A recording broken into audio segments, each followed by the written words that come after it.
모두가 궁금해하는 데이터의 모든 것을 알려드립니다. 데이터에 미쳐있는 사람들과 함께하는 데이터 이야기, 데이터릭 지금 시작합니다.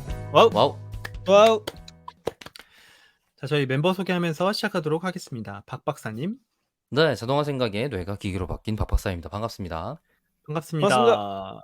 그리고 김 팀장님, 네, 데이터 분석으로 밥 먹고 사는 김 팀장입니다. 반갑습니다. 반갑습니다. 반갑습니다. 저는 데이터와 글쓰기를 좋아하는 조과장입니다. 반갑습니다. 반갑습니다. 와우. 저희 데이터릭은 유튜브, 팟빵, 애플 팟캐스트에서 들으실 수 있고요. 그 외에 저희도 모르는 다양한 팟캐스트 플랫폼에도 업로드되고 있습니다. 페이스북 페이지, 인스타그램 계정, 트위터 계정도 운영하고 있습니다. 데이터릭은 여러분의 후원으로 만들어지고 있습니다. 카카오뱅크 계좌로 매월 정기 후원해주시는 귀동량님, 음란님, 운드나의 이칠님, 최승법님 감사드립니다. 유튜브 에피소드마다 후원해주시는 JS전1891님께도 감사드립니다. 저희 데이터릭을 후원하고 싶으신가요? 팟빵과 유튜브 공지사항, 채널 정보에 후원 계좌가 있습니다. 여러분께서 보내주신 후원금은 녹음, 편집, 컨텐츠 제작에 소중하게 사용하도록 하겠습니다. 데이터릭은 데이터 관련 분야의 다양한 소식을 전하는 팟캐스트입니다. 저희 방송에 광고를 넣거나 데이터 관련 교육을 의뢰하시려면 데이터올릭 숫자 4 gmail.com으로 문의해 주시기 바랍니다. 방송을 들어주시는 모든 분들께 감사드립니다. 감사합니다. 감사합니다. 네, 저희 근황은 스킵하도록 하고 제가 조과장의 이직비책이라는 컨텐츠를 여러분께 전달을 해드리고 있습니다. 이제 유튜브로 보시는 분들은 이전 에피소드를 보시면 좋을 것 같고요. 조과장의 이직비책 1탄을 보시면 좋을 것 같고, 조과장의 이직비책 2탄은 여러분들께 돈 받고 뭐 파나요? 굳이 붙이자면 데이터 분석가로서 이직을 하는 여러분들의 준비를 도와드리는 좋아요. 조직 문화에 대한 것, 그리고 관계에 대한 것, 그리고 마지막으로 경력 개발에 대한 내용을 이번 에피소드에서 들려드리도록 하겠습니다. 와우. 지금 계속 듣고 있는 김 팀장, 박 박사 어떻게 듣고 있는지 간단하게 이제 청취자 여러분들께 소개를 해드리면 어떨까요? 도움이 되고 있습니까? 이직비책이? 네, 그 계좌번호 불러드렸죠? 네, 우리 김 카카오뱅크 팀장이 계좌. 지난번에도 이야기했는데 이건 돈 받고 팔아야 된다. 조과장 잘 팔아. 이렇게 잘 파는 거 잘 처음 봤어요. 판다. 네, 그런 이야기를 해주었습니다. 네, 제가 이제 계속 말씀은 드리지만 성공적인 이직과 이직의 성공은 다르다. 이직의 성공은 내가 원하는 조건에 이직이 끝나면 그냥 그건 이직의 성공인데, 제가 지금 추구하는 건 성공적인 이직이다. 그러니까 내가 가고자 하는 회사가 내가 적합한 곳인지를 정확히 평가를 해보고, 이직한 회사에서도 내가 잘 적응하고 정착해서 이직하기 전 회사보다 더 높은 성과를 내서 잘 되는 것. 그게 성공적인 이직이다. 그렇게 하면 이거 그거랑 비슷하네. 뭐요? 결혼에 성공하는 거하고 네. 성공적인 결혼을 하는 것의 차이랑 그치. 비슷하네요. 적절한 비유다. 그죠? 결혼의 성공은 결혼만 하면 끝나는 거잖아. 근데 시작이잖아, 그죠? 그죠? 근데 이제 그게 시작인 거죠. 이직도 성공적인 마찬가지로. 결혼 생활을 해야 되는 거죠. 그렇죠. 그렇게 여러분도 이직을 생각하시면 좋을 것 같고요. 오늘 에피소드는 조직 문화, 그리고 관계, 경력 개발에 대해서 들려드리도록 하겠습니다. 자, 와우. 조직 문화 비책은 뭐냐면, 이건 조금 안 좋은 소식일 수도 있어요, 여러분께. 순혈주의 회사에서 경력직이 인정받기란 거의 불가능합니다. 순혈주의 회사가 뭐예요? 순혈주의 순혈주의? 회사란 뭐냐면 공채 출신. 공채 중심의 회사입니다. 예를 들면 아직도 5대 그룹 대기업 중에 한 곳은 기수를 따진대요. 몇 기냐? 5대 기업 중에 어디예요? 뭐 그걸 얘기해야 됩니까, 내가? 안 얘기하고 싶어서 이렇게 얘기한 건데 왜 물어보는 거예요, 거기는 대체? 기수를 따진대. 어디야? 기수. 그럴 수 그래서 있지. 몇 기예요? 그러면 딱 안 돼요. 해병대 기수처럼. 얼마나 공채 중심이면 그렇겠어. 아니 그리고 또 공채 중심일 때는 또 어떤 게 있냐면 공채끼리는 벌써 그러니까 같은 기수끼리는 벌써 유대관계 형성이 끝나 있는 네트워크이잖아요. 그러다 보니까 조직 전체 소식을 그 네트워크를 통해서 들어요. 카톡방도 그래서 있고 그래. 카톡방도 있고 맞아. 그래갖고 너네는 요즘 어떠냐 이런 거서부터 그러니까 소식이 좀 빨라. 그리고 음. 그쪽끼리 서로 인식하는 감각이 좀 다르죠. 근데 이제 음. 아까 말했듯이 이제 그런 공채 문화가 좀 어느 정도 성숙돼 있는 상태, 좋게 표현해 볼게요. 성숙돼 있는 상태에서 경력직이 들어오면 경력직은 그런 네트워크를 가지기가 정말 어려워지잖아요. 정말 그러니까 어렵죠. 예, 그러면 네트워크 위주로 굴러가고 있는 회사에서 정보를 파악하는 것부터 어려워지기 시작하는 거예요. 음. 예를 들면 이런 거죠. 같은 기수로 회사를 들어왔잖아요. 같은 연도에 들어왔잖아요. 그러면 그냥 라포가 이미 있어요. 그래서 내가 정보를 얻으려고 할 때 내가 모르던 사람이더라도 안녕하세요. 몇 년도 입사한 누구입니다. 이러면 이제 라포가 자연스럽게 형성이 되는데 경력직은 그런 걸 하기가 되게 어렵죠. 맞아요. 음. 기본적으로 옛날에, 그러니까 이런 공채에서는 어쨌든 신입사원 교육을 길게 하잖아요. 음. 거기서 이미 이제 그때 팀이었던 사람들, 이제 베프지 벌써. 그리고 이 사람들끼리의 공채 모임이라든지 공채 동기 모임이라든지 이런 게 있는 거고, 그 사람들끼리의 이제 그 뭐지 약간 이너서클이 음. 생기는 형태에서 이제 그런 것들 위주로 굴러가는 회사가 되는 거죠. 그래서 음. 너네 팀장님, 나 어떤 팀에 무슨 도움 받아야 되는데 너 무슨 팀 아니야? 거기 팀장님 소개 좀 해줄 수 있어? 약간 이런 거부터 시작하게 돼요. 음. 그러니까 경력직이 저런 어떤 새로운 정보를 구하는 액션을 취하기가 굉장히 어려울 뿐더러 어 이전직 그러니까 이제 경력직으로 들어가서 이런 말을 많이 한단 말이에요. 보통 실수를 하는 게 "아 제가 전 회사에선 이렇게 했었는데." 이렇게 말을 하는 경우가 있어요. 그럼 아, 이제 굉장히, 음. 굉장히 음. 이제 지탄을 받게 돼 있죠. 그러니까 음. 첫 번째는 순혈주의 회사는 웬만하면 저는 안 가길 권합니다. 아니 우선 자리도 음. 많지 않고, 예, 자리도 많지 인정받기도 않고 어렵고, 인정받기도 쉽지 않아요. 경력직 뽑지도 않을 수 있겠네요. 잘 뽑지도 않고. 음. 그러니까 그게 순혈주의 회사에서 경력직을 뽑으면 어느 특이한 사람이 이 순혈주의 사회에서 만들어져 있는 병폐나 문제를 어떻게든 고쳐보고 싶은 특이한 기회가 잠시 열렸다 아 정도에 정확해요. 해당되는데, 그 정확해요. 잠시 열렸다라고 볼 수 있는데 그때 그거를 깨낼 수 있는 역량이 되는 경력직이란 존재하지 않아. 음. 그러니까 예를 들면 이런 거예요. 저도 이전 직장에 있을 때 어 거의 이제 순혈주의 직장이었는데 외부에서 진짜 유명한 사람이 온 거예요. 뭐 구글, 마이크로소프트, 뭐 AWS 뭐 이런 수준인 거야. 이제 그 사람이 뭔가를 바꾸길 기대하면서 순혈주의 회사에서 그 경력직분을 불렀겠죠? 되게 높은 그죠, 그죠. 직급으로 왔어요, 오기도. 어떻게 됐겠어? 3 년도 싸우자는 안 거지. 돼서 그지. 3 년도 안 돼서 떠나가셨습니다. 어. 안 된다는 왜냐하면 것을 확인하고. 그치. 왜냐하면 내가 음. 그전에 있던 직장에서의 노하우와 어떤 성공 방정식을 들고 왔거든요. 근데 안 먹히는 거지. 누가 몰라서 안 하겠어요? 이게 안 바뀌는 데는 다 이유가 있는 거거든. 근데 이제 사람 한 음. 명 바뀌었다고 그게 안 된다. 근데 여러분이 더군다나 그 경력직이다라고 하면 되게 어렵다.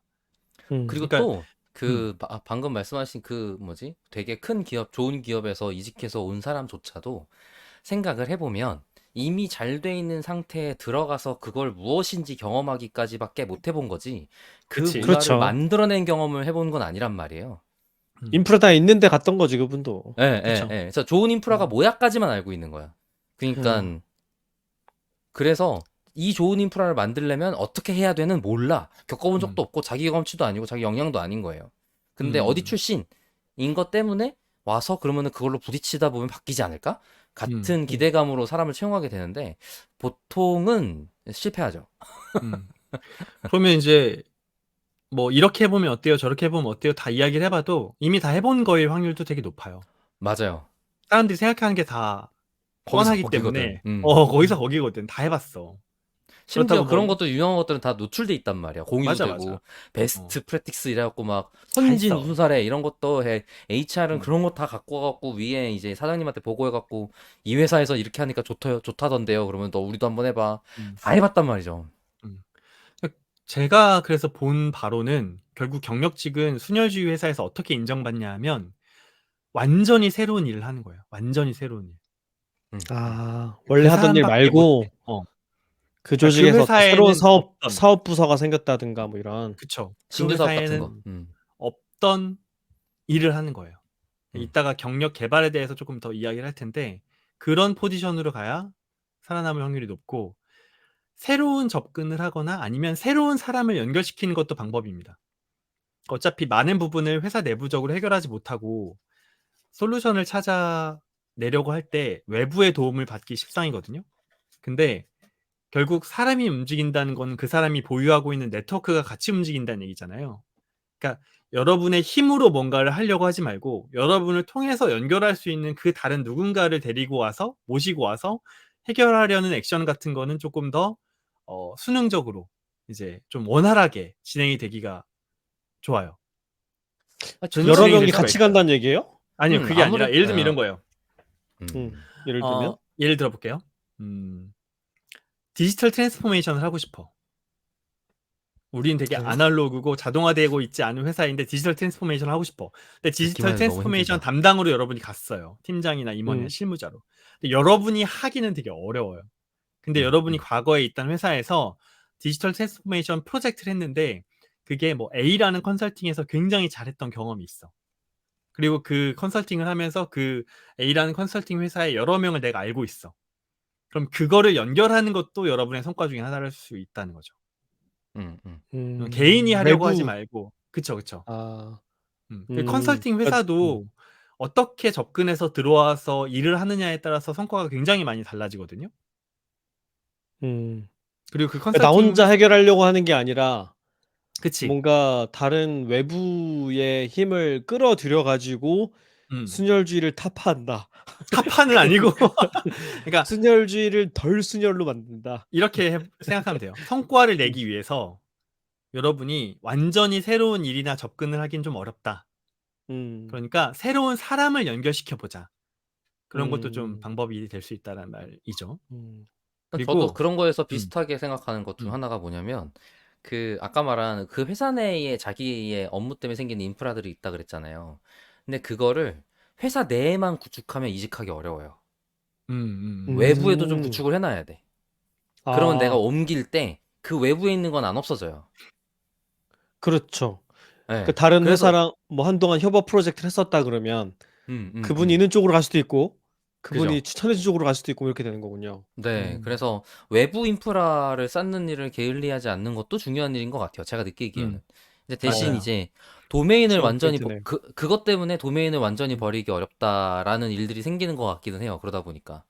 근데 이제 근데 이제 아무래도 아예 도메인 밖으로 나가긴 어려우니까. 네네. 그리고 결국에는 사람 대 사람으로서 이 사람은 일을 잘하는데 혹은 나랑 잘 맞는데 같은 사람들에 대한 인간관계 관리도 필요한 거죠. 왜냐면 내가 그래. 언제 같이 그 사람이랑 같이 일할 수 있는 상황이 될지 모르기 때문에 그리고 특히나 맞아요. 이제 직급으로 간다고 하면 더욱더 채용 권한이 생기잖아요. 그러니까 그런 채용 권한 때 내가 나의 신뢰할 수 있는 팀이 온전히 꾸려져 있어서 이걸 다 데리고 가야 된다. 이게 아니라면 한두 명이라도 할 수 있을 때 같이 일할 수 있는 사람 눈여겨봐뒀다가 가는 건 중요한 일인 거죠.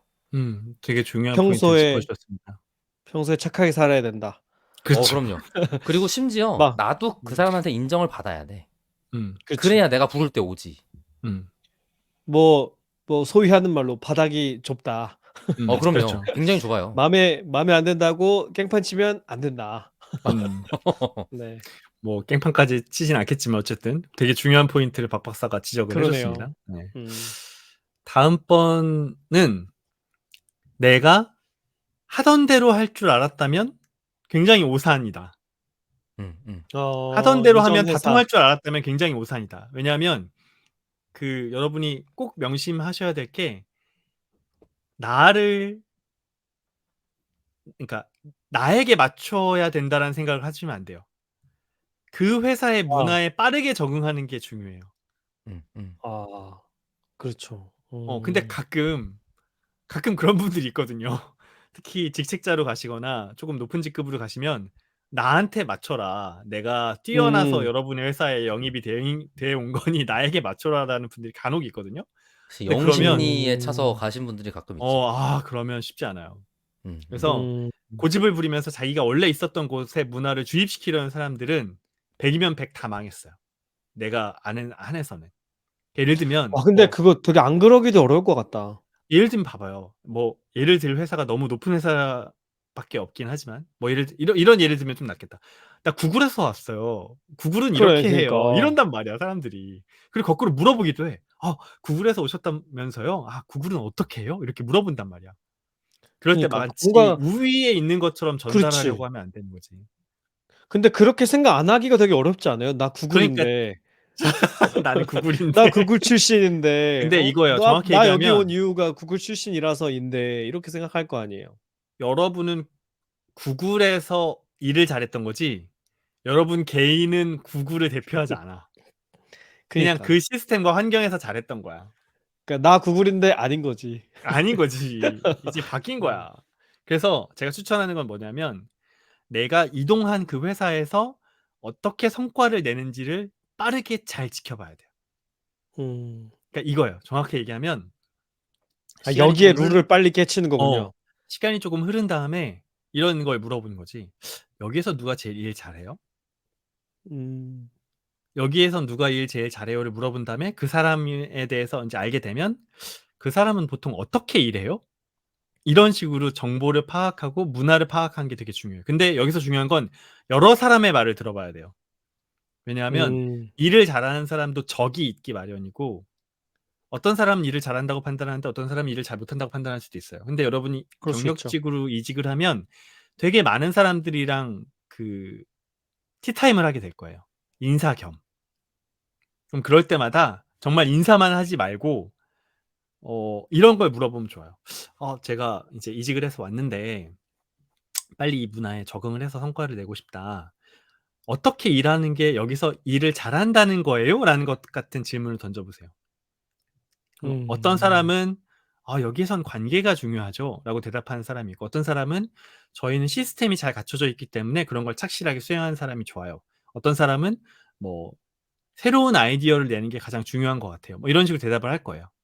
근데 그 말하는 사람들 중에 성과를 잘 낸다고 인정받는 사람의 성공 방정식을 따라가는 게 중요하다.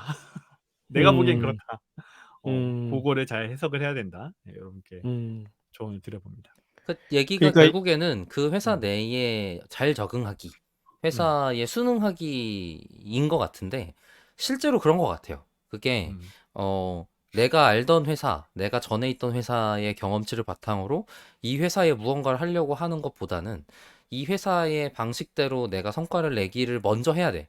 그게 내가 다른 방식 어쨌든 하는 걸로 목표로 왔어. 이거랑 상관없이 우선은 이 회사의 방정식대로 성과 내기를 수행하고 나서 그거 가지고 레퓨테이션을 만들든 사람들 사이에 어쨌든 평판을 만들든 뭐 네트워크 그것 때문에 추가로 쌓든 인정을 받든 뭘 하고 난 다음에 뭘 해야지 아무것도 음. 없는데 그러니까 간판 하나 있는 상태에서 와서 뭘 하려고 하면 우선 일이 진행이 안 돼요. 내가 도움을 받아야 하지. 나 혼자서 일하는 게 아니니까. 맞아, 맞아. 근데 내가 도움을 받으려면 방금 과정을 통해서 내가 일을 잘하는 사람이다. 아까 말했듯이 나랑 저 다른 사람이랑 같이 일하고 싶은데 저 사람한테 내가 같이 일해요라고 말했을 때 그 사람이 나랑 같이 일하려면 제가 잘하는 사람의 인정을 또 같이 받아야 되잖아요. 마찬가지로 내가 이직해서 들어왔을 때 실적을 우선 내야지. 저 사람 일 잘하네. 같이 해볼까? 이렇게 된단 말이죠. 그러니까 내가 설득하는 그 방식이 좋기 때문이 아니라 내가 좋은 사람이라서인 경우가 훨씬 많아요. 그래서 음. 내가 잘하는 사람, 좋은 사람이 먼저 돼야 돼.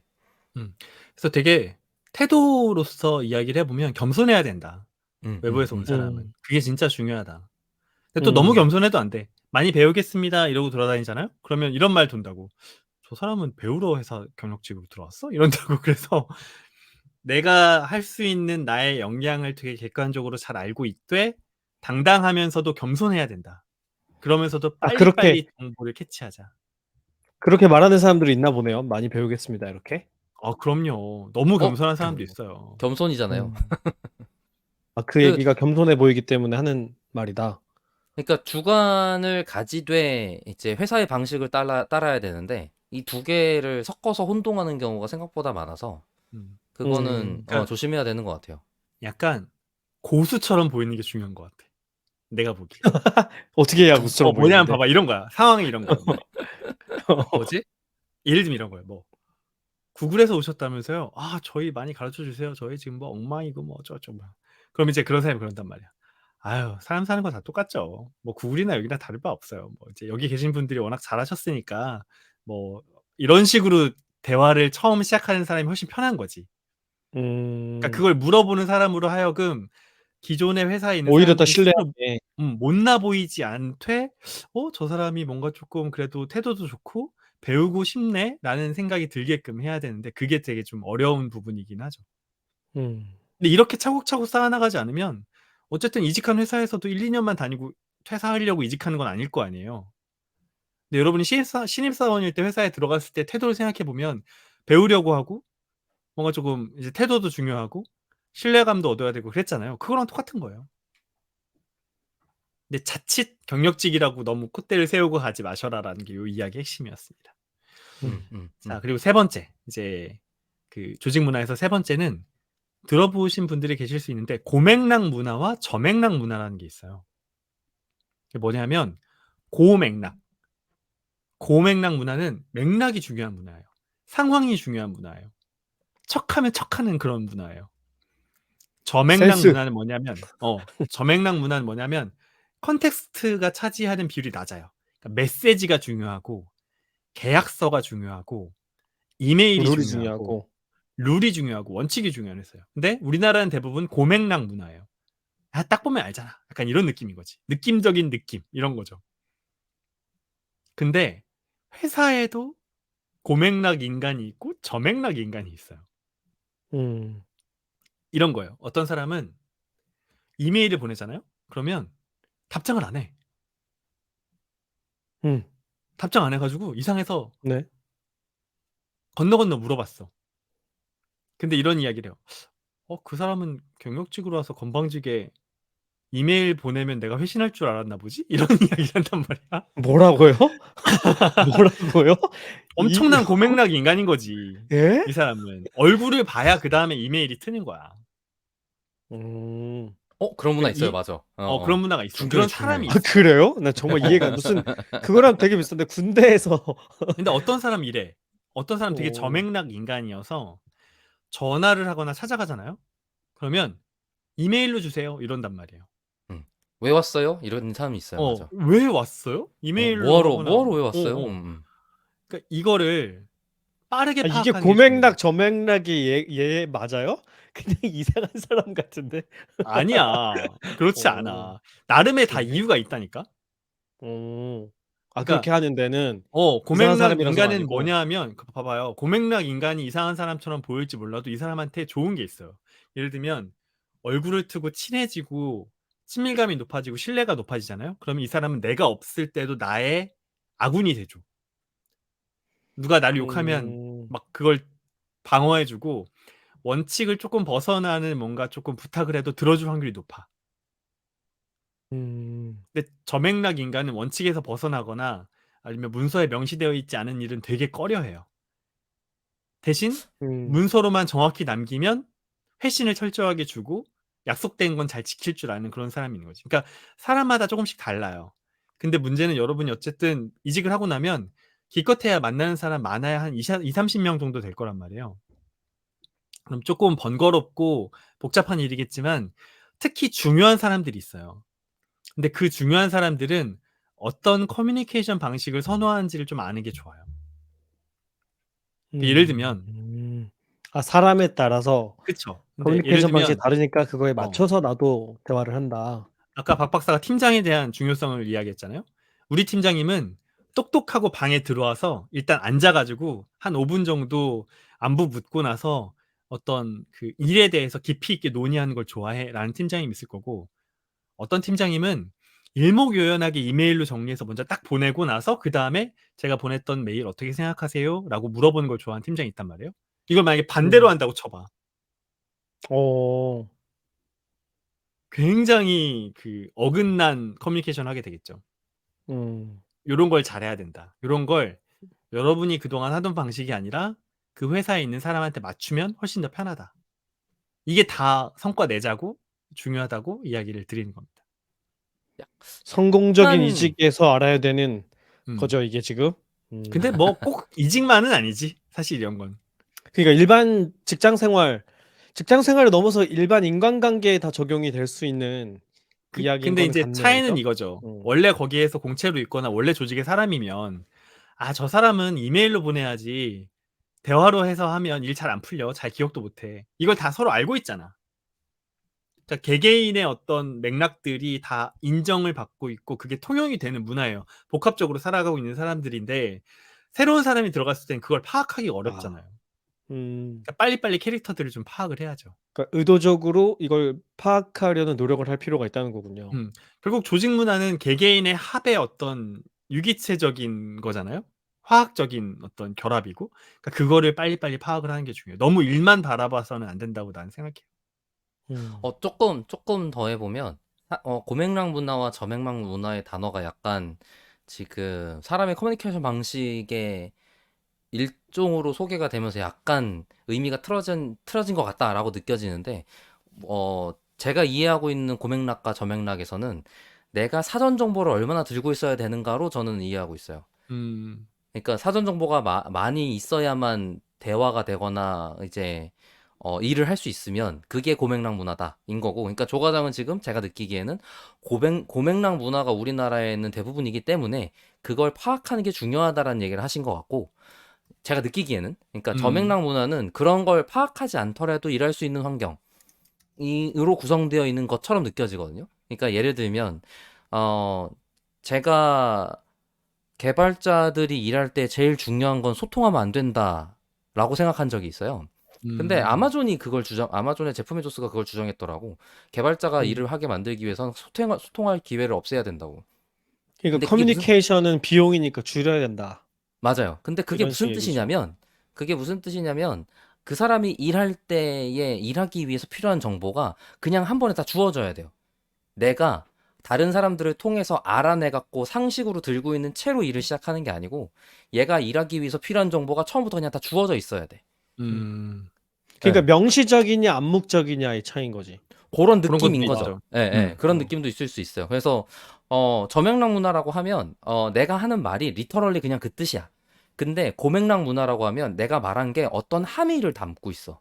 그래서 그걸 맞아요. 이해하기 위해서 음. 노력해야 돼. 근데 이제 음, 음. 우리나라는 대부분 고맥락 문화여서 지금 조 과장이 얘기한 것 같은 조언이 생길 수밖에 없는 것 같아요. 근데 음, 예를 들면 단순하게 뭐 하나만 생각을 해보더라도 푸시 방식이랑 풀 방식이라고 볼 수 있는데, 단순하게 하나만 생각을 해보면 그 일정을 잡는 방법이라는 게 있거든요. 일정을 잡을 때 저는 스타트업에 있으니까 구글 캘린더에 자기 일정을 등록해놔요. 근데 그 비어있는 일정은 나의 동의랑 상관없이 그냥 일정을 넣어서 그냥 초대를 했을 때 그게 문제가 안 돼. 근데 어 뭐지? 방금 조 과장의 조언에 의하면 아마도 그런 초대 방식 중 이 사람이 선호하는 게 무엇인가, 혹은 팀 내에 통용되는 방식이 무엇인가를 알아야만 일정 잡는 행위를 수행할 수 있게 되는 거죠. 그건 음, 고맥락 문화인 거야. 근데 아마 어디에 우리의 문화는 이렇습니다라고 일정 잡는 법이 작성돼 있어. 그럼 저맥락 문화인 거죠. 음. 음. 그러니까 여러분이 건방지다, 인사를 잘 안 한다, 이런 이야기를 듣는다 그러면 거기는 고맥락 문화의 확률이 좀 높고, 아, 그죠, 그죠. 예.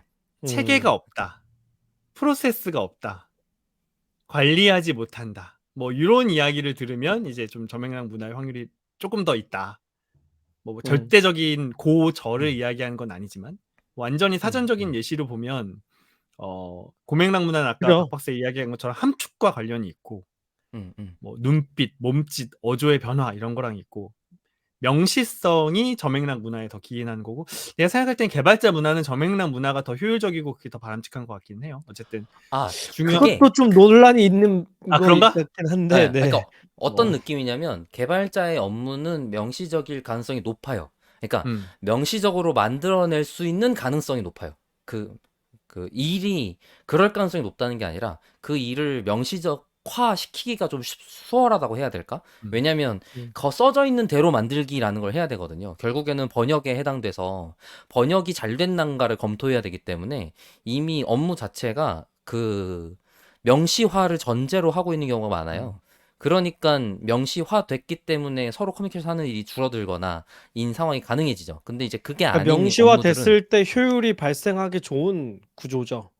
개발이나 아니요. 작업이. 거의 모든 것들이 사실 명시화 됐을 때 효율이 발생해요. 근데 거의 명시화를 할 모든 수 것이? 있는가? 예. 명시화를 해낼 수 있는가가 문제인 거지.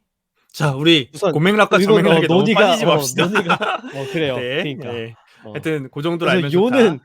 요는 그 조직에 있는 사람들의 성향을 이해하려는 노력을 할 필요가 있고, 그게 그죠? 요지입니다. 예. 그것에 따라서 내가 행동하는 음. 방식을 결정할 필요가 있다.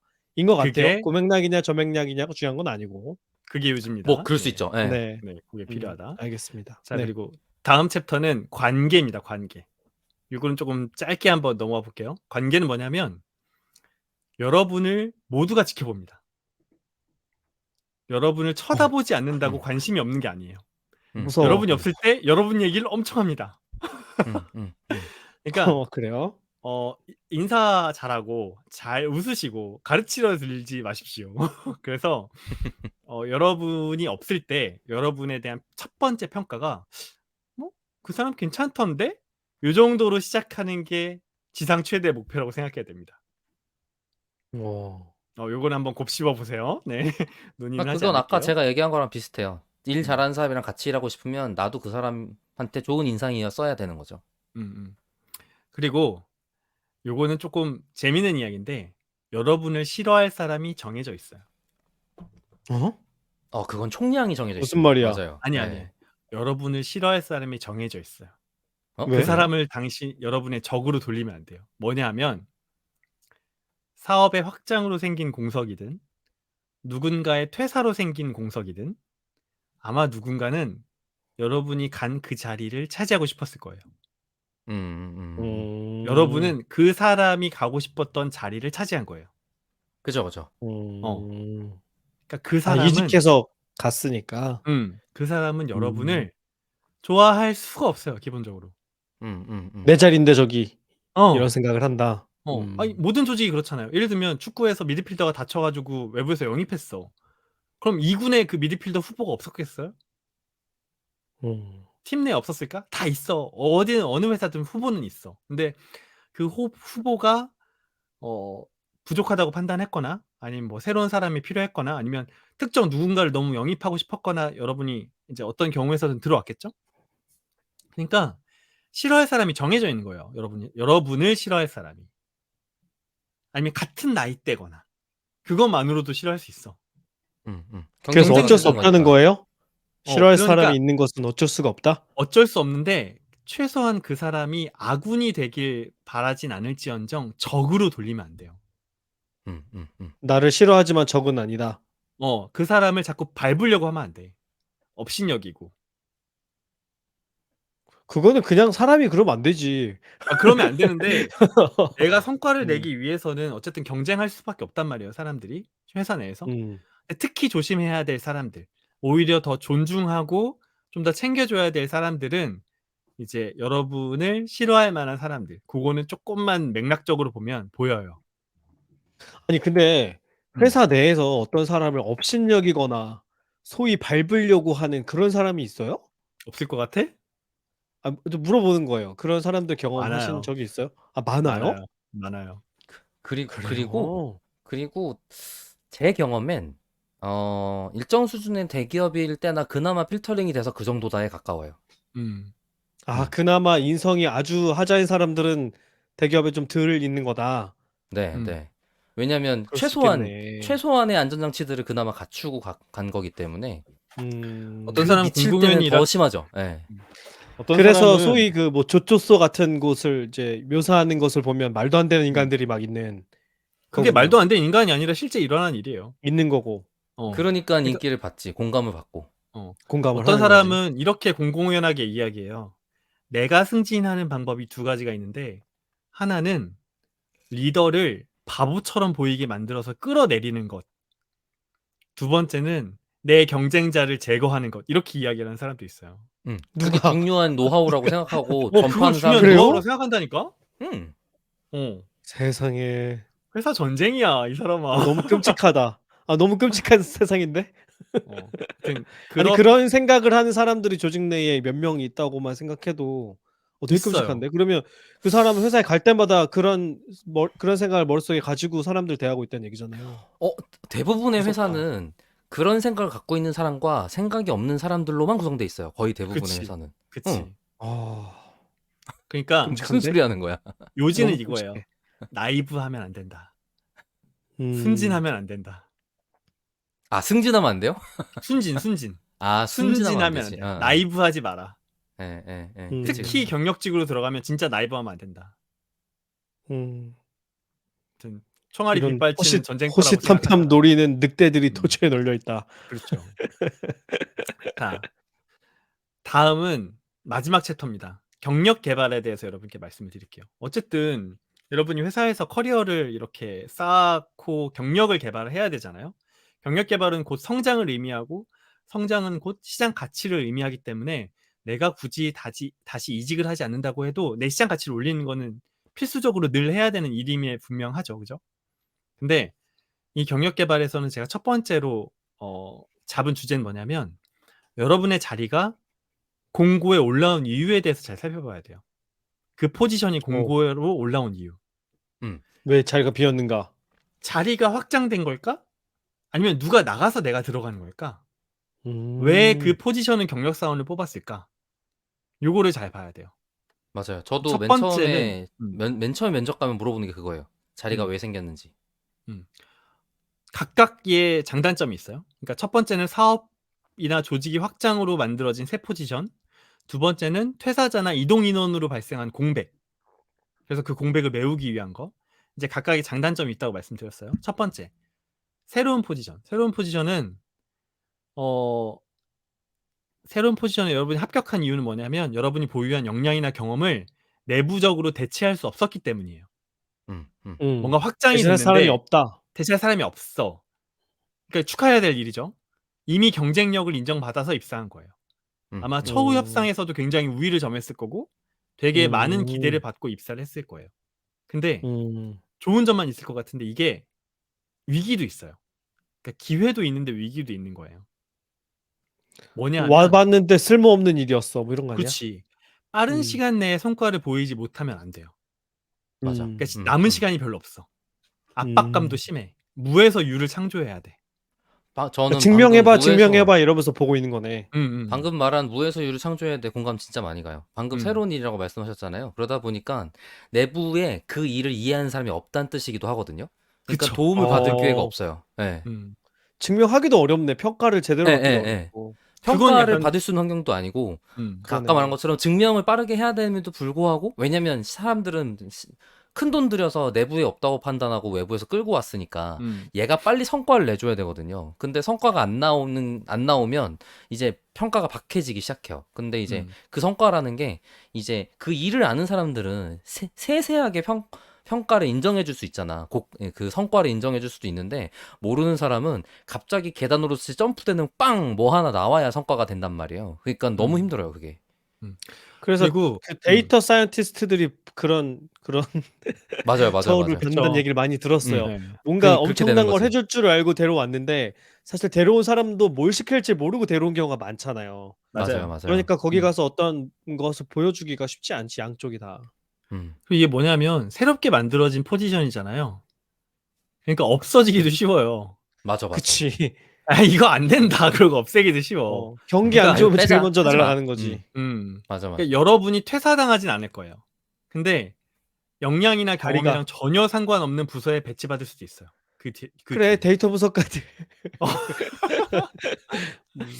근데 위기보다는 기회가 커요. 기존 포지션보다는. 왜냐하면 그 회사나 그 분야에서는 여러분이 제일 뛰어난 사람이고 여러분보다 높은 직급이더라도 한 수 접어주는 경우가 많아요. 아까 이제 박 박사가 평가하기가 되게 애매하다고 했는데 그냥 여러분이 이게 잘 된 수준인 거예요. 여러분이 데이터 분석가인데 이게 이 정도가 좋게 된 거예요라고 하면 다 믿을 수밖에 없어. 맞아, 맞아. 그렇지. 그런 평가할 수 장점도 있는 사람도 있죠. 없으니까. 네. 되게 많은 사람이 여러분의 그게 의견을 부담이 존중해 덜할 주죠. 수도 있겠네요. 근데 이럴수록 겸손해야 되게 멋진 사람이다. 요 말씀을 드리고 싶고. 두 번째 이제 기존 포지션. 누군가 떠난 포지션이에요. 그러니까 언뜻 보기에는 되게 좋지 않아 보여. 그죠? 비교되겠네. 불만이 있어서 떠난 것 같기도 하고. 그러니까 잘해서 영전하는 경우도 있지만 그 자리가 안 좋은 자리여서 공석이 될 수도 있어요. 근데 잘 생각해 봐야 돼. 여러분이 그러네. 한다고 달라질까? 그 자리가? 맞아요. 되게 업무 자리 스트레스 자체의 문제. 엄청난 업무 스트레스가 있었던 건 아닐까? 아니면 뭐 그 위에 리더나 아니면 밑에 사람이 이상한 사람이 있었던 게 아닐까? 잘 생각해 봐야 돼. 팀 구성원 문제도 있을 수 있지. 그럴 수 있네. 근데 이때 제일 좋은 방법은 뭐냐면 사실 그 자리에 지원하기 전에 회사나 조직에 대해서 아는 누군가를 수소문해서 물어보는 거예요. 누가 있었나? 네. 너무 힘들다. 그래, 그거 어떻게 알아봐? 근데 그렇게 하는 게 되게 중요하다고 생각은 해요.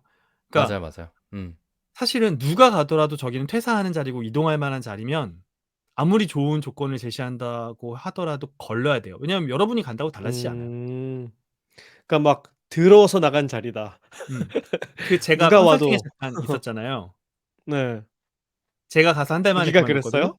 그랬어요? 한 달 만에 그만뒀거든요. 근데 제 다음 사람이 가서 또 한 달 반 만에 그만뒀대요. 그럼 누가 또 그 자리를 제안받잖아. 제안받겠지. 비슷하게 그런 자리가 될 있다고. 가능성 있네. 그런 자리가 있어. 그러니까 그 야. 방금 조 과장이 얘기한 것처럼 이렇게 단점만 보이지만 또 장점일 수도 있어요. 이제 그걸 견뎌낼 수 있으면 이제 그 자리가 좋은 자리가 되는 거잖아요. 네. 내가 여기서 이제 이야기하려고 하는 건데 봐봐요. 기존 포지션이라고 안 좋기만 한 건 아니에요. 왜냐하면 누군가 하던 일을 물려받는 거에 좋은 점이 있어. 일단 기존에 일하던 방식이랑 프로세스가 고정되어 있을 확률이 높아요. 정해져 있는 거예요. 장점은 정리돼 있다. 뭐냐면 이미 워크플로우의 경력직이 가치가 가더라도 고정돼 있는 거지. 경력직이 가더라도 안정적인 업무 수행이 가능해요. 리스크도 좀 덜해. 그러니까 버티기만 하면 누가 가더라도 평탄을 치는 거지. 시스템이 있으니까. 그래서 안정적으로 그럴 수 있겠네요. 이직하는 걸 생각을 한다면 기존 포지션도 나쁘진 않아. 그러니까 가서 막 내가 성과 엄청 내고 이럴 자신이 없다면, 그쵸. 엄청 증명하고 싶어하는 그런 마음이 아니라면 차라리 이게 근데 안정적일 수도 뭐 있겠네요. 아까 이야기한 것처럼 단점은 막 이미 해봤는데 이런 고정관념이 있을 수는 있죠. 그 자리가 원래 있던 자리이니만큼 어떤 새로운 아이디어를 제시해도 그거 다 해봤고 이 전임자도 했는데 잘 안 됐어. 이런 피드백을 들을 수도 있죠. 근데 그거는 헤쳐나가야 돼요. 어떻게 해요? 이직자인데. 경력자인데. 그거는 여러분이 좀 헤쳐나가야 될 문제다라고 보면 좋을 것 같고. 이제 두 번째. 조직이 수시로 변한다는 사실을 잊으면 안 됩니다. 굉장히 중요합니다. 맞아. 그 경력 이직이 되게 수월하게 이루어지는 조건 중 하나는 그 회사의 고위직이 여러분을 뽑는 거예요. 임원들이. 추천해서. 그러니까 여러분이 마치 내정자처럼 프로세스가 물 흐르듯이 흘려. 뭐 서류도 금방 붙고 실무 면접도 뭐 이제 막 하하호호 농담하면서 안부 물어가면서 막 이제 되고 임원 면접도 통과하고 막 다 잘해. 했는데 인사 담당자도 당신을 우대해줘. 여러분을 좋아해. 우대해주는 거야. 왜냐면 내부 임원이 추천했으니까 강력하게. 그래서 처우 협상도 잘 됐어. 근데 어느 날 갑자기 그 임원이 퇴직하면 어떤 사건이 발생할까?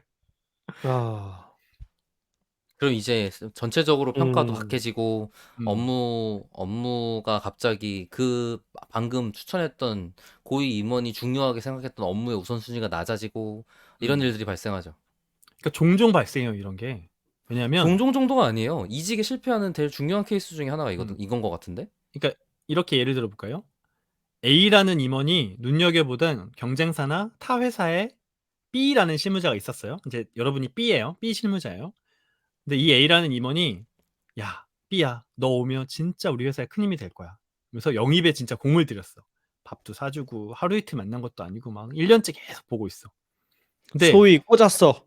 근데 여러분은 현재 회사에서도 이렇게 잘 나가요. 일을 잘해. 그러니까 A 임원도 여러분께 연락을 했겠죠. 그래서 굉장히 많이 고민을 해요. 그래서 이 임원분이 여러분한테 여러 가지 조건을 약속해요. 막 장밋빛 미래를 이야기하는 거야. 그랬더니 이제 여러분이 고민을 하는 거예요. 그래. 내가 지금 잘 나가고 있긴 하지만 앞으로 좀 더 성장하고 멋지게 살아보기 위해서 저 회사에 한번 가보자. 라고 해서 회사를 박차고 나와. 근데 이 임원분이 임원이라는 거는 보장되어 있지 않다는 이야기예요. 말 그대로 진짜 임시 계약직 신분이란 말이에요. 근데 임원은 특징적으로 원래 본질적으로 적이 많을 수밖에 없어요. 임원끼리도 적이 많고 치고 올라오는 후배들도 적이 많아요. 임원의 자리는 대부분의 기업들은 관리를 해요. 예를 들면 뭐 500개 임원 자리가 있다. 그러면 50명이 퇴직하면 50명이 임원이 돼요. 반대로 얘기해 볼게요. 50명이 신규 임원이 되잖아요. 50명은 집에 가시는 거예요. 근데 여러분이 믿고 간 그 임원분이 그 임원 자리가 더 늘어나진 않으니까. 언제까지나 승승장구한다는 보장이 있어? 음. 8월에 입사했는데 10월에 이제 집에 돌아가는 대상이 된 거지. 그니까. 음. 근데 보세요. 원래 그 회사에 있던 사람이라면 한 명의 임원이랑만 친하진 않아요. 그죠, 맞아요. 그러니까 이쪽 임원도 친하고 이쪽 임원도 친하고 이쪽 임원도 친해. 그러니까 내가 어떤 노선을 탈 필요가 굳이 없어. 근데 여러분이 임원이 픽해서 그 자리에 가시잖아요. 그러면 여러분은 이미 노선이 정해져 버린 거예요. 그 사람밖에 없으니까. 그 사람밖에 없어. 그러니까 잘못하면 그러니까 낙동강 오리알되기가 음. 십상인 거죠. 라인 타고 간다는 얘기는 라인밖에 믿을 게 없다는 얘기다. 그쵸. 되게 그 위험하네요. 얘기는 어떻게 그 생각하면. 줄이 끊어지면 난리 난다. 그러네. 근데 좋아할 끊어지는 일이 만한 일이 아닐 수도 비일비재하다. 있네. 끊어진 일이 그렇지. 비일비재하다. 근데 간혹 이런 경우 있어요. 그분이 진짜 사장까지 되는 거야. 아, 그럼 잘 탄 거지. 그러면 이 사람도 진짜 전무까지 쭉쭉 갈 올라가는 거야. 쭉쭉 올라가는 거지. 맞아요. 근데 그거는 그런 진짜 경우가 희박한 거죠. 왕왕 있어. 임원들 근데 중에서도 그러니까 잘 봐야죠. 그러니까 요즘 이렇게 내가 사장 된 분들 보고 뭐 그 밑에 바로 부사장 된 분들 보거나 아니면 그분이 맨날 데리고 다니는 사람들 보잖아요. 그러면 그런 식으로 외부에서 영입해 와서 손잡고 성과를 내거나 사업을 잘하거나 그랬던 사람들이 좀 있어. 아니 이제 근데 계속 그 챙겨주는 거죠. 외부에서 그거를 가늠할 수 있어요? 이 임원은 사장이 될 확률이 높다라는 것을 외부에서 미리 알고 그 라인을 타고 갈 수가 있어요? 없죠. 가봐야 아는 거 아니야? 그럼 어떻게 그러니까. 알아? 그러니까 내가 얘기하는 가봤는데 거잖아요. 동아줄이야 뭐 이렇게 되는 거잖아. 그러니까 내가 얘기하는 게 임원분이 픽해가지고 이직을 하는 경우에 굉장히 강점과 장점이 많은데 그만큼 리스크도 크다는 거죠. 배팅을 하는 리스크에 거네. 대한 그러면. 고민은 안 하고 가는 경우가 많으니까 그 얘기를 짚어주시는 것 같아요. 네. 이것도 봐야 그러니까 된다. 되게 조심해야 된다. 좋은 게 아니네. 아니 근데 그런 거 있는 것 같아요. 저는 게 이직을 좀 아닌데? 해봤으니까 이직을 했을 때 다른 분들에게 해주고 싶은 저희의 멘트 중에 하나는 그 회사에 무언가를 정하고 갔잖아요. 근데 그 일을 그대로 할 거라는 보장이 너무 없어요. 맞아요. 기본적으로. 그러니까 어디든 그렇다는 거예요? 네, 어디든 그래요. 어디든. 지금 어, 임원이 픽했기 때문에 갔다의 상황이 특수해서 그렇지 그것뿐만 아니라 제가 뭐 데이터 사이언티스트 공고가 나서 갔어. 그런다고 데이터 사이언스 일을 계속 할 거라는 보장이 있는 것도 아니고. 전혀 없지. 그렇지. 네가 예상한 그 일을 하리라는 보장 전혀 없다. 제가 아는 사람 중에 한 명도 의료 통계 공부해 갖고 그 제약회사 갔는데 HR 자리에서 방금 말씀하신 HR 통계 분석을 하려고 외부 채용을 계속 하다가 안 돼서 내부의 통계학자로 내부 채용을 한 거예요. 근데 HR 팀에 가갖고 그냥 내 HR 막내 하고 있어요. 어떻게? 그래 아니 우리 방송에 초대했던 분도 통계학 전공했기 때문에 뽑혔는데 가서는 결국엔 노무 담당하고 있다. 네. 하잖아요. 그런 일 너무 많죠. 그러니까 제가 했던 이직 중에 그 일을 그대로 하는 경우가 지금 단 한 번도 없었거든요, 저는.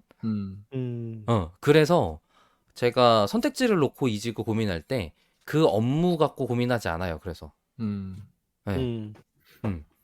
근데 저는 이게 그거를- 직업 선택이 다 그런 것 같다는 생각이 들어요. 우리가 왜 어떤 직업은 무슨 일을 할 거야라고 예상을 모를 땐 하지만 막상 가보면 실제로 부담되는 일은 그게 아니라 다른 것인 경우가 훨씬 더 많잖아요. 그러니까 그거를 수용할 필요도 있는 것 같아요. 원래 일이 그런 거다. 그러니까 아예 일이 명시적으로 거의 모든 회사에 통용적으로 만들어진 정형화된 업무가 있고 그 일을 하기 위해 가는 거야 라고 하는 프로세스라면 상관이 없는데 그리고 그런 거라면 사실 지금의 이런 이직 노하우 이런 얘기를 굳이 할 필요가 없는 것 필요도 같아요. 없죠. 네. 근데 그런 게 아니고 뭔가 새로운 일이라든지 아니면 내가 뭔가 공부를 해갖고 도메인의 기술을 더해서 옮긴다든지 아니면 연봉을 올리기 위해서 다른 노력을 한다든지 상황에서는 그런 일들이 계속 바뀐단 말이에요. 예를 들어서 지금 인기 있을 것 같다고 짐작이 되는 것 중에 하나가 LLM 엔지니어라고 생각을 해보자고요. 그럼 LLM 엔지니어가 어느 조직에 간다에 따라 그 조직에서 지금 LLM에 힘주고 싶은 임원이 있을 거 아니야. 근데 그 임원의 생명에 따라 아니면은 그 프로젝트가 그 회사에서 얻을 수 있는 경중에 따라 아니면 속도가 나면서 얻었던 성과가 타이밍이 달라. 예를 들어서 내가 뭐 50대 기업 내에 있는 어느 LLM 엔지니어로 갔는데 우리가 너무 늦게 만들었어. 그럼 중간에 그냥 끝나는 거예요, 프로젝트가. 그러면 그렇지. 그거 말고 다른 일을 하게 되겠죠. 근데 그 다른 일을 할 때 나 그냥 퇴사해야지? 이런 사람은 없단 말이지. 맞아. 그냥 다른 일을 그렇죠. 수용해서 하게 될 거란 말이에요. 근데 그게 막 한 6개월 만에 일어나는 일 이럴 수도 있는 거예요. 음. 당장 저만 그래서 해도 예예. 그래서 짧은 기간에 막 여러 번 이직하는 분들이 있잖아요. 그런 이유 때문일 수 있겠네. 그러니까 내가 음. 가지고 있는 뭔가 핵심 기술이 있는데 난 이거를 꼭 쓰고 싶은데 음음. 갔더니 그렇지 않더라. 왜냐면 최신 기술이 그렇잖아요. 쓸 수 없는 맞아요, 인프라가 맞아요. 없는 환경일 가능성이 높으니까 그런 분들이 특히나 많이 이동해 다닐 수 있겠다는 생각도 드네요. 그러니까 그 이직을 한 번에 딱 성공적으로 하는 경우는 잘 없는 성공적인 이직을 한 번에 딱 하는 건 잘 없는 것 같아요. 그러다 쉽지 보니까. 않죠. 예. 그러네요. 그게 음. 그게 아무래도 그냥 3개월은 그 회사에서 나랑 맞는지를 나도 확인한다라는 각오로 움직이는 게 맞지. 그게 아니고 지금 이게 성공적인 이직일 거야라는 걸로 심각하게 고민해서 막 3개 중에 골라서 한 번 간 다음에 막 그 다음서 안 움직일 거기 때문에 가서 안 맞는데 괴로워하고 이럴 필요는 없는 것 같아요. 음. 정확합니다. 음. 마치 이 다음 주제를 정확하게 안 것처럼 이제 박 박사 얘기했는데 아. 마지막 주제는 뭐냐면 이직을 그만할까 한 번 더 할까예요. 어. 음. 자연스럽다. 이직을 위한 최소한의 조건을 알아보자고요. 그러니까 음. 제일 해서는 안 아. 되는 일은 뭐냐면 그럼 현재 어떻게 조직이 판단해? 싫어서 떠나는 거예요. 맞아요. 아주 하면 공감합니다. 안 된다고요? 예, 이건 하면 하면 안 안 돼요. 돼. 음. 왜요? 절대 하면 안 돼요. 싫은데? 내가 현재 조직이 싫어서 떠나잖아요. 그러면 그냥 쉽게 얘기해서 악수를 둘 확률이 굉장히 높아요. 어떻게든 떠나기만 하면 되니까. 어떻게든 떠나기만 하면 아. 되니까 회사를 고를 때 협상을 할 탈출이 때 중요하니까. 오늘 그 음. 이직 비책에서 제가 이야기했던 모든 것들을 그냥 퉁쳐 가지고 '나는 이 회사를 떠나기만 하면 돼.'인 사람이 많아요. 맞아요, 여기만 맞아요, 맞아요. 아니면 되는 거니까. 가서도 노력 안 해. 그렇겠네요. 아. 회사 그러니까 지금 떠났으니까. 방금 앞에 말했던 이직 비책의 전부는 내가 더 나은 걸 위해서지 지금이 싫어서가 그렇지. 아니었어요. 예. 지금 도망가는 게 아니니까. 음. 음. 그러니까 그렇군. 도망가는 걸로 가면 뭐가 되냐면 아까 말했던 연봉 협상, 아까 말했던 뭐 계약 연봉 아니면 복지, 처우 협상 이런 것들이 다 필요 없어져요. 합격됐다고? 그냥 그렇지. 갈래. 이렇게 된단 말이지. 음. 응, 그러니까 방금 말한 악수라는 게 그런 뜻이에요. 그리고 아까 얘기했던 여러 가지 것들을 고려할 생각이 없어져. 고민을 안 하게 된다고. 난 이미 옮겼으니까. 근데 그렇게 그럼 옮기면 다른 문제가 또 똑같이 생길 거예요. 음. 그럼 어떻게 해야 돼요? 지금 이 회사 너무 싫어. 그럼 어떻게 해야 돼요? 네. 그렇더라도 지금 회사가 싫은 거는 버티는 거고 좀 분리해서 생각해야 돼요. 음, 음, 내가 더 음. 성장하고 고평가 받을 수 있는 회사로 가느냐와 내가 이 조직을 떠나고 싶어서 떠나느냐는 아주 미세한 차이지만 굉장히 큰 다른 결과를 갖고 오거든요. 그리고 내가 현 조직이 싫어서 떠나는 건 그쪽 채용 담당자가 어떻게든 기가 막히게 알게 돼 있어요. 음. 그래요? 레퍼런스 체크를 다 하거든. 이 어. 세상에 비밀이 없거든. 여러분이 현 조직이 싫었잖아요. 그러면 그거를 혼자만 알고 있었겠어요? 어떤 방식으로든 아. 다 드러났겠지. 다 티난다. 다 티난다. 주변에서도 알고 조직도 음. 알고 팀장도 알고 다 티난다. 근데 요즘엔 음. 특히 경력 이직이 많아지면서 굉장히 꼼꼼하게 검토하고 데리고 온다. 음. 왜냐면 벌써 방금 말씀하신 것처럼 경력 이직의 경험이 이제 쌓였어요, 회사들에서. 맞아. 정말 어. 중요한 포인트다. 아. 전에는 공채밖에 없는 조직이 경력자를 데려오기라는 경험을 하기 시작하는 단계였다면 이제는 경력 이직이 음. 너무 익숙해졌고 HR이 이제 그거의 경험치가 이제 충분히 쌓였어요. 그래서 경력 경력자를 이직 보는 방법을 안다 이제.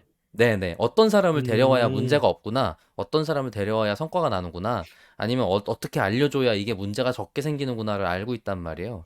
그래서 방금 조 과장님이 얘기한 것처럼 이전 조직에서 어땠지를 검토해보는 게 굉장히 중요한 일 중 하나예요.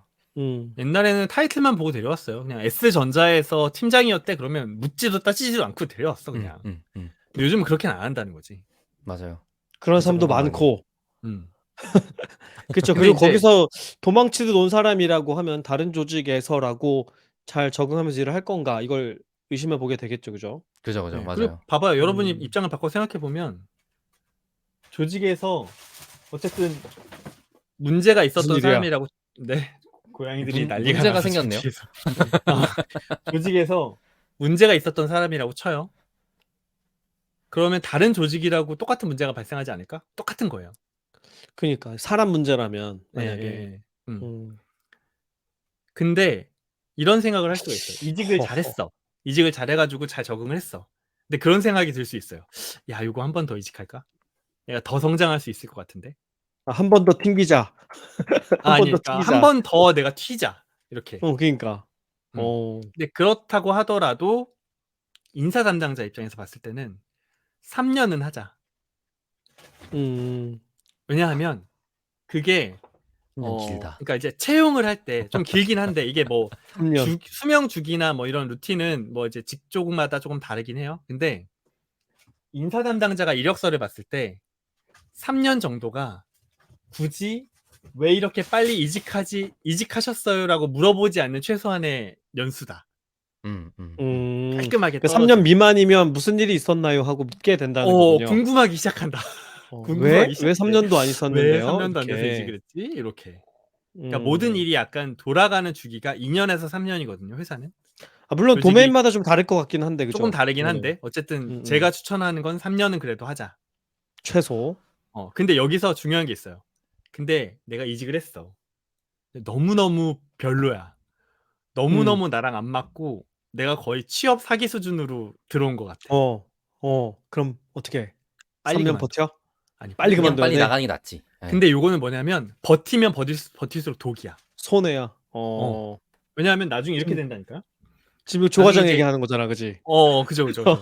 나는 내가 선택한 것 중에 제일 잘한 것 중에 하나가 빨리 나왔다는 거. 그 회사를 내가 탓하려는 건 아니에요. 나랑 안 맞았어. 그래요. fit. 그거를 버티면 버틸수록 나중에 다음번 이직하는 곳에서 질문이 많아져.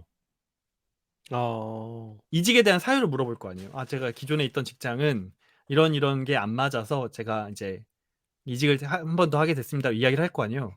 근데 애매하게 막 6개월, 1년 했어. 그럼 더 이상한 거지. 이 사람이 본인이 싫어서 다시 나오는 게 아니라 뭔가 문제가 발생했나라고 생각을 할 수 있는 거예요. 그리고 짧으면 차라리 안 써도 돼요. 맞아요. 그리고 제가 아까 경력에서에 뺀다. 실무자가 그냥 다시 결제받아야 된다고 했잖아요. 어쨌든 실무자선에서 지울 수도 있어.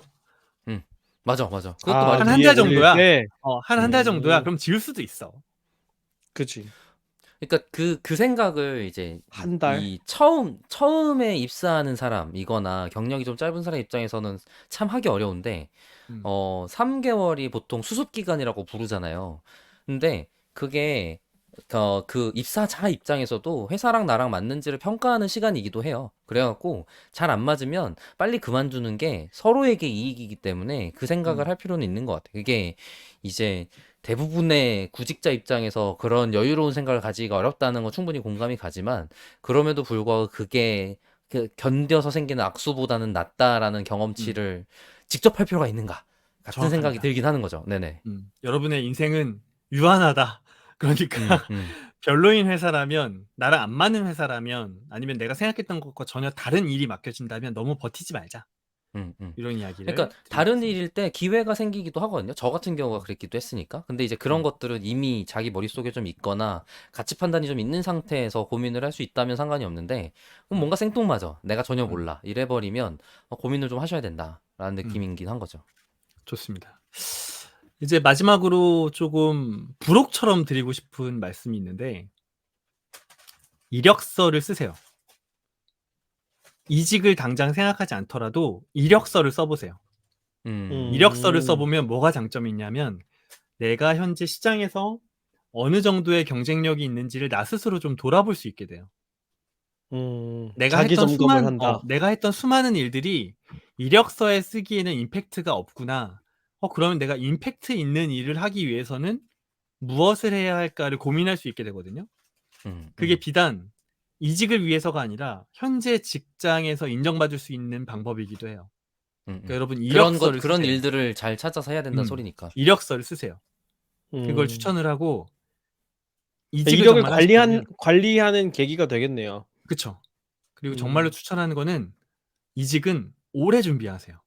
그러니까 오퍼가 오기 전에 내가 이직하고 싶다라는 마음이 들었을 때부터 조금 오래 준비하세요. 그런 다음에 여러 개의 오퍼를 받아보고 여러 개를 지원해보고 천천히 결정하세요. 제가 그러니까 마지막으로 예시를 들고 싶은 게 있어요. 먼저 말씀하세요, 박 박사님. 네네. 그러니까 방금 얘기 공감 많이 가는데 저는 이력서 상시 관리 하나 하고 그때 얘기한 것처럼 거의 한 3개월에서 6개월마다 면접도 보거든요. 그게 내 기술 가치, 그냥 나란 사람의 가치를 어떻게 평가하는가를 판단하는 기준이 돼요. 그러다 보니까 이건 이렇게 해야 되는구나, 저렇게 해야 어. 되는구나라는 생각이 들거든요. 그리고 오퍼레터도 되게 중요한데 어떤 기술을 어느 정도로 가치로 인정하는가를 어 상식을 내가 갖춰야지 그 다음에 오퍼 중에 이건 좋은 오퍼인데? 라는 걸 볼 수 있는 눈을 기를 수가 있어요. 음. 그러니까 내가 이직이 필요해질 때 이직을 알아보면 너무 늦어. 나한테 맞아, 상식이 너무 없고 늦어. 감각이 없어.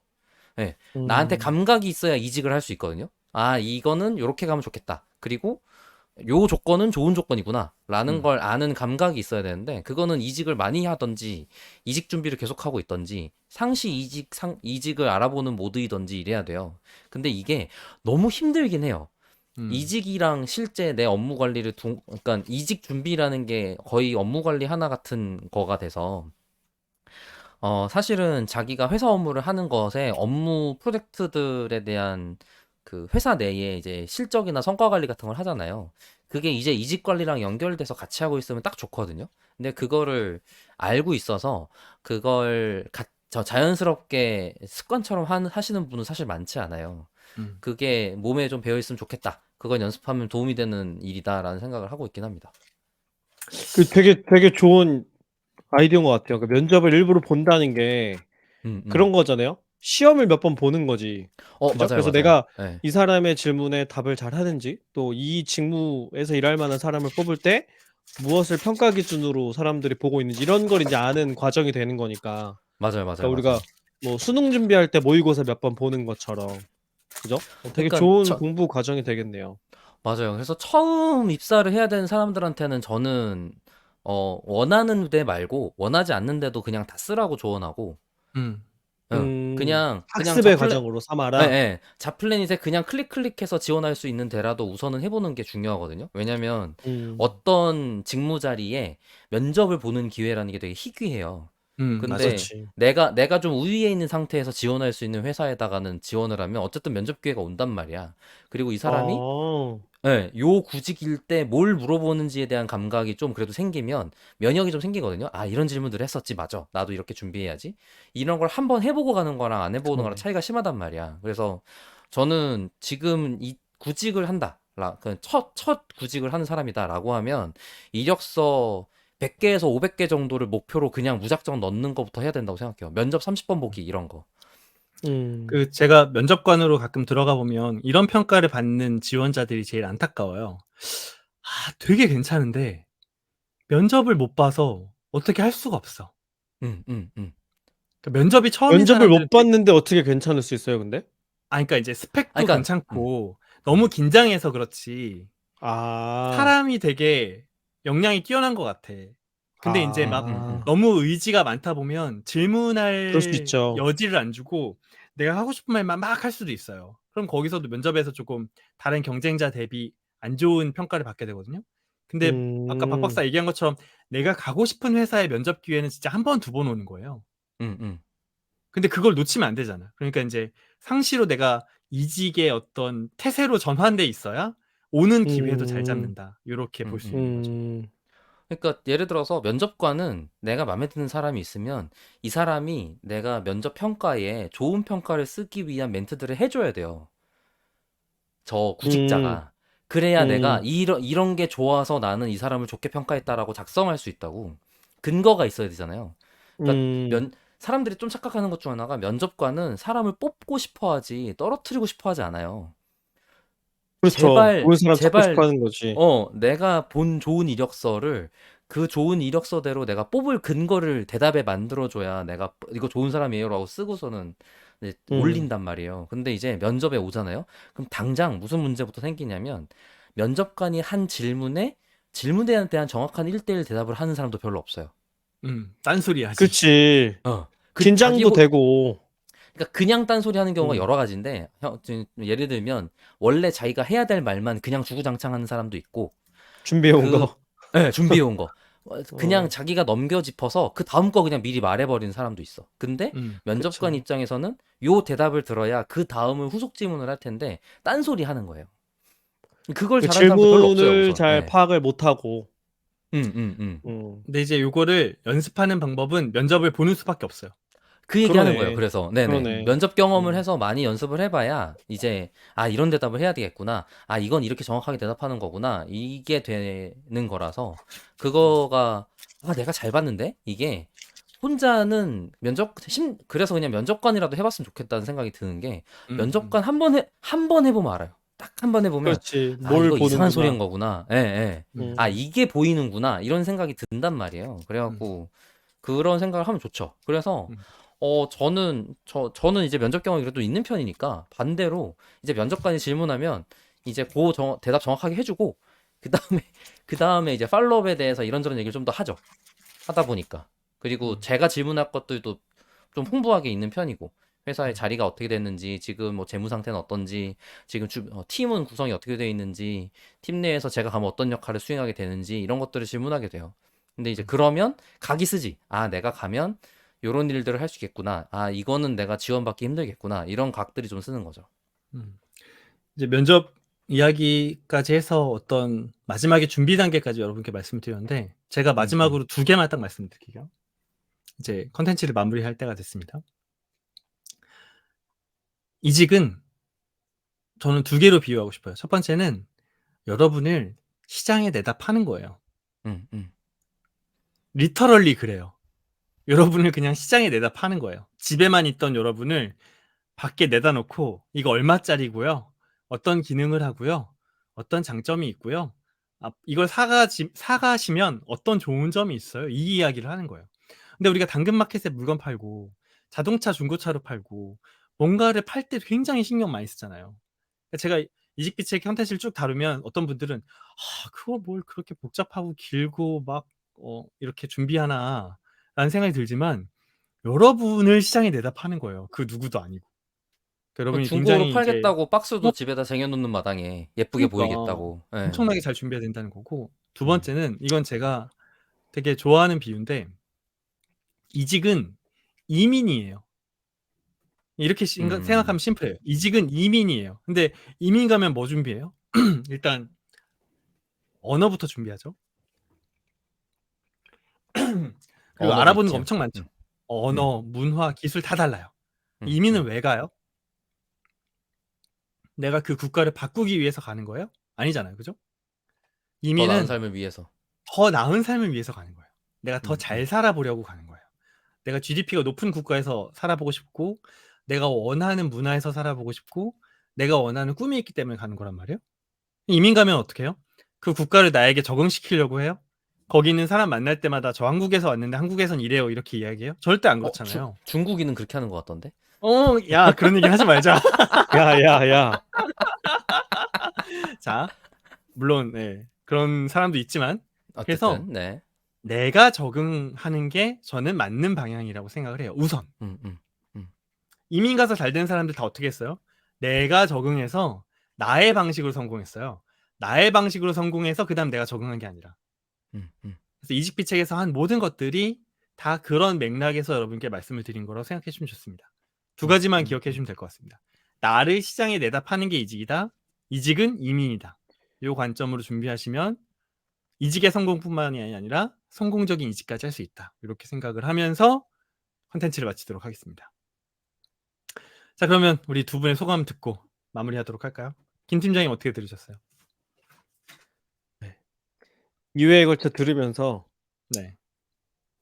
이직 어렵다. 이 준비하는 것도 굉장히 어렵고 가서 잘 적응하는 거는 더 어렵다. 이런 생각을 많이 하게 됐고요. 그래서 '나는 안 해야겠다.' 그런 생각을 했습니다. 그리고 인제 조 과장이 그간 실전에서 얻은 노하우들을 좀 정리해서 얘기해 준 거잖아요. 그래서 그냥 물어보고 싶었어요. 이런 이직 과정에서 가장 뼈 아프게 얻은 교훈이 있다면 뭐가 있는지 실제 경험에 비추어서 그런 얘기 있으면 해 주셨으면 좋겠습니다. 지금 머릿속에 딱 떠오르는 거. 뼈 아픈 짧게 거. 대답하면 여러분의 예상과 90% 정도 빗나갈 거라고 생각하면 마음 편하다. 무엇을 예상하든 그건 무엇을 아니다. 예상하든 한 90은 빗나간다. 어. 딱 그 얘기만 마음을 하겠습니다. 그 굉장히 얘기만. 열어둬야겠네요. 그 얘기만 딱 하겠습니다. 90% 아. 정도 빗나갈 거다. 이야, 그렇군요. 이렇게 준비를 해도 네, 그렇게 해도 90%는 빗나간다. 네. 아직 덜 이직하셨다. 100%다. 100%예요? 90은 무슨 100이야? 이직은 그냥 불확실성에 다시 몸을 던지기에 가깝지 예상 가능한 무언가가 아닐 거예요. 제가 느끼기엔 그래요. 그러니까 태도를 그걸 수용할 수 있어야 된다는 거네요. 그죠? 맞아요. 내 마음에 딱 중요한 맞을 것도. 거야 이걸 기대하면 그만큼 힘들 음. 테니까 그죠? 이거를 받아들이는 게 좋다. 네, 알겠습니다. 그렇습니다. 네. 김 팀장 이직 안 하는 걸로 하고 박 박사 난 소감 안 해. 들어볼까요?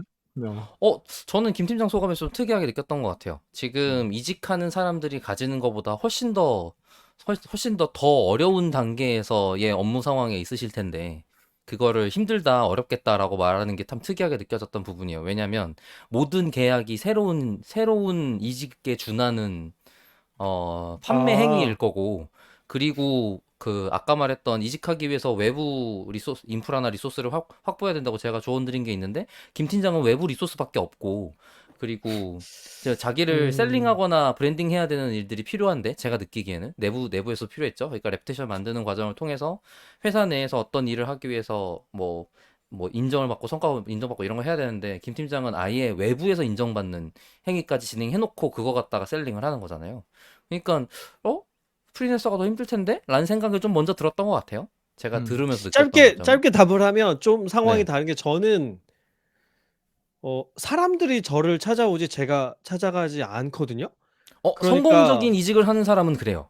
내가 먼저 이직하려고 노력하지 않아. 나한테 연락이 오지. 이러려고 한 건 아니고 결과론적으로 그렇게 된 거니까 네. 지금 이직 과정에서 느끼는 그런 부담들이 저한테는 없죠. 나를 잘 팔아야 된다라는 인식을 갖고 살지 않으니까. 잘 팔려 있어서 결과론적으로 그래요. 그러니까 그게 내 의도한 게 아니라 이렇게 된 거기 그러니까 너 때문에 잘났다 이 그렇게 얘기 하는 겁니다. 아니야 지금. 나는 눈 감았다 예. 떴더니 잘나 있던데 이런 얘기 한 거잖아요, 지금. 뭐 그런 얘기인가 보네요. 네. 저도 마찬가지예요. 사실 방금 말했던 거 다 해야 된다고 말은 했지만 저도 약간 외부에 팔려 있는 형태다 보니까 제가 나서서 하는 이직은 잘 안 되고 저한테 오는 이직 위주로 했던 것 같아요. 그리고 다른 분들 제안이 들어오면 네네네. 저는 제안이 들어온 형태 쪽이 훨씬 더 좋았지. 제가 저를 팔려고 하면 저도 잘 못 파는 사람인가 봐요. 사실 결과들이 썩 좋았던 적은 별로 없어. 특이한 경우들을 제외하고는. 그래서 그리고 또 이제 그런 것들이 다 R&R, 그러니까 소위 롤이 정해져 있는 자리들이다 보니까 팔면 제가 롤이 좀 여러 개로 분산돼 있잖아요. 그러다 보니까 뭔가 강점을 가지기가 좀 어렵더라고요. 그래서 이건 쉽지 않구나라는 생각을 좀 했던 거는 같아요.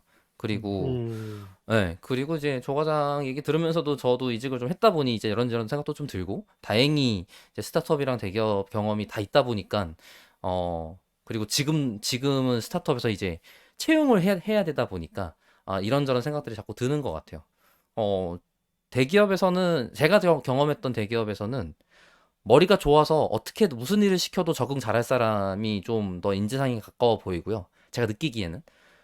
그리고 스타트업은 시키지 않아도 알아서 잘할 사람이 조금 더 인지상해로 보여요. 시킬 여유가 없어. 그치. 근데 대기업은 시킬 여유도 있고 일을 관리할 여유도 있어요. 근데 그렇게 해서 그렇게 튼튼히 일을 해나가는 과정이다 보니까 어디다 끼워놔도 일이 돌아갈 수 있도록 동기부여는 안 돼 있더라도 머리가 좋은 사람이면 되거든요. 근데 스타트업은 반대로 머리가 좋은 건 별로 안 중요하고 동기부여가 돼서 일을 어쨌든 혼자서 정의해서 해내갈 수 있는 사람인 게 더 중요한 것 같더라고요. 그래서 그런 데 있어서 약간 자기 성향, 그 다음에 나의 그 결정 가능성 범위, 그 다음에 뭐 이런 것들에 따라서 어느 레이어의 회사에 나를 팔면 좋겠다라는 생각을 하면 좋겠다는 생각도 좀 들고요. 아까 조고당 얘기하신 것처럼 가장 중요한 건 나를 비싸게 사줄 때 파는 게 제일 중요한 것 같아요. 그게 최근에 봤던 조언 중에 특이했던 게 하나 있었는데 어떤 아빠가 그러니까 미국의 무슨 뭐 속담 같은 건가 봐요. 어떤 아빠가 그 낡은 차를 하나 아들을 주고 중고 시장에 내다 가격이 얼마인지 물어보고 오라 그랬대요. 한 번 얼마래? 뭐 $1,000였던 것 같아. 그러고 나서 폐차 이런 자재 파는 데다가 얼마냐라고 물어보라고 했대요. 그거 뭐 $500 같은 차를. 네, 같은 차를. 오. 그러고 나서 골동품을 취급하는 곳에다가 이제 알아보라고 했대요. 그랬더니 이제 아들이 와갖고 아빠 대박이에요. 이 차가 뭐 $10,000래요. 그러니까 유명한 뭐 그런 클래식카 같은 거였나 보죠. 그러면서 하는 말이 이제 비싸게 인정해주는 데를 가야 된다. 사람도 마찬가지다. 라는 조언을 했다는 거예요. 시장을 잘 골라야 된다. 네, 그러니까 시장도 그렇고 인정해주는 것도 그렇고. 근데 아까 조 과장이 얘기했던 모두가 다 이제 그 회사에 적응하기에 해당되니까 나랑 잘 맞는가, 그것 때문에 내가 고평가 받을 수 있는가, 인게 중요하다는 거죠. 맞아요. 네, 그래서 조 과장이 얘기했던 모든 것들은 조 과장의 사례로 이제 얘기를 한 것이지, 결국에는 잘 맞는가, 비싸게 쳐주는가를 보는 게 중요하다는 느낌이고, 그거를 잘 알고 선택해야 된다 정도의 얘기였던 것 같아요. 그래서 그런 것들을 파악하기 위한 노력도 면접 때 할 수 있으면 좋다라는 생각을 많이 했던 것 같고, 그 덕분에 저희 회사 지금 코널로그에서 주도적으로 업무를 할 수 있는 사람을 찾고 있다는 얘기를 하면서 마무리하도록 하겠습니다. 잠깐 두 분 얘기 들으면서 하나 궁금해진 게 있어서, 이게 아마 상책이 아닐까 싶긴 한데, 그 내가 이직하려고 애쓰는 게 아니라 제안이 들어오게 하는 방법이 있는가? 이력서를 그런 방법이 올려놓으면 있나요? 돼요. 플랫폼에. 조 과장이 저번 방송 때 HR 오래 했었는데 데이터 분석 공부하셨던 분께 한 조언이 저는 딱 맞다고 생각해요. 공중에 팔아놔야 돼요. 나를 내가 알려야 책을 된다, 썼든, 평소에. 책을 썼든, 커뮤니티 활동을 했든, 대중 강의를 했든, 논문을 냈든, 어쨌든 나란 사람이 무슨 일을 할 수 있음이라는 걸 팔아놔야 돼요. 그래야 제안이 오지. 내가 알려져 있어야 돼. 네네. 어떤 방식으로. 평소에 대중에 나를 알리는 활동을 그럼 하는 게 좋겠네요. 중요한 강의 것 요청 같아요. 들어오면 무조건 하세요. 저는 해야 된다고 생각해요. 네. 여러분을 심지어 광고하는 효과를 생각해서라도. 그게 뭐 회사에 뭐 이런 경업 금지라든지 여러 가지 문제로 걸린다고 한다면 뭐 아예 돈을 안 받으면 되지. 뭐 그것도 가능하죠. 뭐 어쨌든 강의를 했음이라는 것 때문에 생기는 레퓨테이션이라는 것도 있는 거니까. 책도 그쵸. 마찬가지고, 뭐 물론 그거를 이용하기 위해 노력한 사기꾼이라는 게 없는 건 아니지만, 어쨌든 자기를 대중에 파는 행위를 해야 된다. 여야 이제 오는 게 가능해진다인 것 같아요. 우리 조 과장의 이직비 책을 듣고 나서 나중에 우리 청취자분들 중에서 성공적으로 이직한 그런 사례가 나오면 참 좋겠네요. 그럼 꼭 연락을 주십시오. 이 방송도 몇 년 후까지 계속 남아 있을 테니까, 그죠? 그쵸. 그런 소식 들을 그죠, 수 그죠. 있으면 네. 좋겠습니다. 네. 너무 좋습니다. 마무리하도록 하겠습니다. 이직할까 말까 고민된다면 이직하세요. 이직을 하는 것만으로도 엄청난 경험이에요. 그게 성공적인 이직이든 실패든 엄청난 경험이고, 사실 이직 말고는 성장할 수 있는 한계가 동일 회사에서는 분명히 있어요.